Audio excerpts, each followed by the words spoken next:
Every year, as Christmas approaches, millions of families around the world set up a nativity scene at home. It is one of the most beautiful and traditional symbols of this time of year. Children help to carefully place each piece, adults reminisce about childhood nativity scenes, and that moment of assembling the scene of Jesus' birth becomes almost a sacred ritual. What if I told you that the nativity scene you set up every year at Christmas is completely wrong?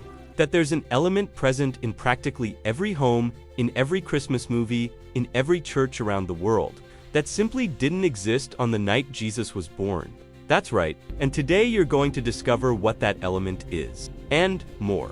You'll understand why it was invented and how this tradition, which seems so ancient, actually hides secrets that archaeology only confirmed centuries later. Stay until the end, because this revelation will completely change the way you see Christmas. Few people know where this tradition really came from, why it exists, who first had the idea, and, most importantly, which details of this scene originated from true history and which were added, modified, and even invented over the centuries. The history of the nativity scene as we know it today begins in the 13th century. A time when Europe was under the strong influence of the Catholic Church, and religious celebrations were largely restricted to the interior of temples and formal liturgical rituals. It was then that a man emerged who would forever change the way Christmas was celebrated: Saint Francis of Assisi.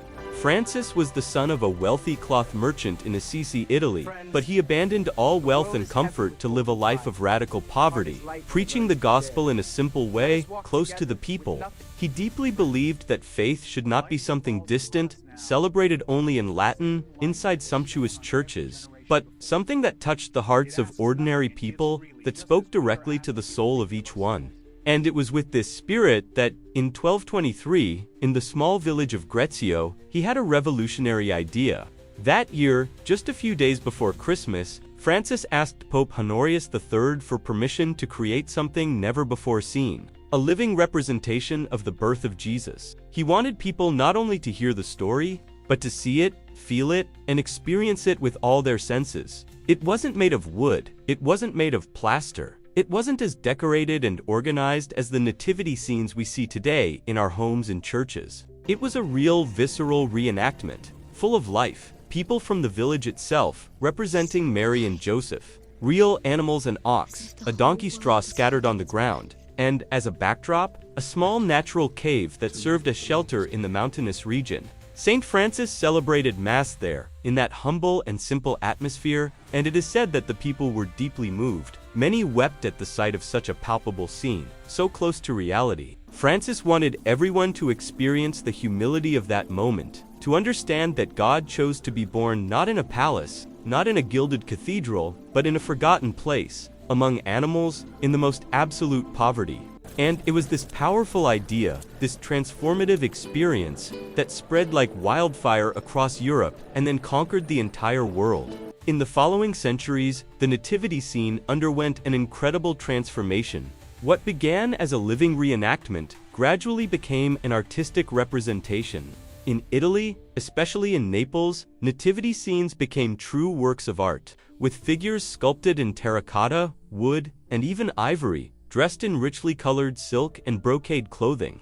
Noble families competed to have the most luxurious and detailed nativity scene, with elaborate settings that represented not only the stable, but entire villages, markets, and mountainous landscapes. In Portugal and Spain, the tradition also flourished, and from there, it came to Brazil with the colonizers. Here, the nativity scene took on unique characteristics, incorporating elements of our fauna and flora, with palm trees, Brazilian animals, and even figures from regional folklore. Each culture adapted the nativity scene to its own reality, but always maintained the central core, that sacred scene of the birth. And since we're talking about traditions that span centuries and continents, tell me in the comments, do you set up a nativity scene at home? What's the most special piece in your nativity scene? Each element of the nativity scene has its own meaning. It's not just decoration. The baby Jesus, obviously, it is the center of everything. The light that is born in simplicity. The God who became a child, vulnerable, dependent. He is there lying in a manger, which was the trough where animals ate, a detail that reinforces the extreme humility of that birth. Maria Mary, the mother of Jesus, is always depicted with a serene, contemplative, maternal gaze. She is the symbol of faith that embraces mystery, of the woman who said yes to God's plan, even without fully understanding what was to come. Joseph beside her is the silent protector, the adoptive father who takes on the responsibility of caring for that sacred family, even in the face of such extraordinary and incomprehensible circumstances. The shepherds, they are one of the most touching figures in the nativity scene. They represent the humble people, the simple workers, those whom the society of the time considered insignificant, and yet they were the first to receive the news of Jesus' birth. The angels appeared to them, not to the kings, not to the priests of the temple, but to men who spent the night outdoors tending sheep. This teaches us that God chooses the small, the forgotten, to be witnesses of the sacred.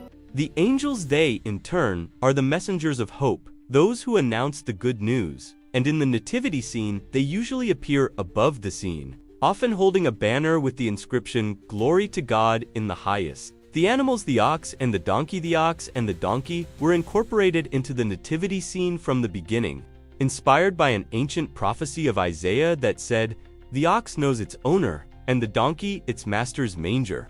They symbolize meekness, humble service, and also the presence of all creation witnessing that sacred moment. There is also a deeper theological interpretation. The ox would represent the Jewish people, who already knew God, and the donkey would represent the Gentiles, the pagan peoples who would come to know Christ. And, of course, we have the three wise men or magi from the East, as they are called in the Gospel. They represent the spiritual quest that crosses borders, cultures, and religions. They came from distant lands, guided by a star, bringing symbolic gifts, gold, frankincense, and myrrh. The gold represents Christ's kingship, the frankincense, his divinity, and the myrrh resin used in embalming foreshadowed his suffering and death. The tradition of placing them in the nativity scene only on January 6th, Epiphany, follows the biblical narrative that they arrived sometime after the birth. But now we come to the most fascinating point of this whole story. That secret we promised to reveal at the beginning. Most modern nativity scenes, perhaps even yours, feature a wooden stable as their setting. You know what I'm talking about, right? That rustic structure with a triangular roof, wooden walls, sometimes even with a small window. As we see in Christmas movies, in children's book illustrations, in shopping mall decorations, this wooden stable is so common that it seems obvious, natural, the only possibility. But here's the detail that changes everything. When we look at the real history, at the archaeology of the Bethlehem region in the 1st century, at the records of how people lived at that time and in that place, we see something completely different. In Judea, during Jesus' time, especially in a small, rocky town like Bethlehem, it was uncommon to use wood to build animal shelters. Wood was a relatively scarce material in that arid, mountainous region. Wood was extremely common, and archaeologists confirm this was that houses and shelters were built using natural caves. The region's geography is full of limestone rock formations with natural cavities, caves of various sizes. Families built their houses literally on top of these caves, using the upper part as a residence and the cave as a lower level, where they stored tools, provisions, and, most importantly, sheltered their animals at night. This was practical, economical, and offered protection against the cold and potential thieves. Therefore, there is very strong historical and archaeological evidence that the birth of Jesus took place in one of these caves, in a rocky shelter carved into the mountain itself, and not in a wooden stable with a roof and walls as we imagine. This detail completely changes how we visualize that sacred night. Instead of a rustic wooden structure, open and exposed, the real setting was probably a natural cavity, a stone grotto, a cool protected space with limestone walls, used by families of the time to keep their animals and provisions. In fact, the Basilica of the Nativity, one of the oldest Christian churches in the world, built in the 4th century, still exists in Bethlehem today, and it was erected exactly over a cave that Christian tradition identifies as the real place of Jesus' birth. You can go down to this grotto, touch the stone walls, and there is a silver star marking the exact point where, according to ancient tradition, Jesus came into the world. So, where did this idea of the wooden stable come from? Well, when nativity scenes began to become popular in medieval Europe, artists and artisans represented the scene according to the reality they knew. In Europe, especially in regions like Germany, Austria, northern Italy, and France, it was common to have wooden stables to shelter animals during the winter. The houses were made of wood, the barns were made of wood, and naturally, the nativity scenes also came to have this structure.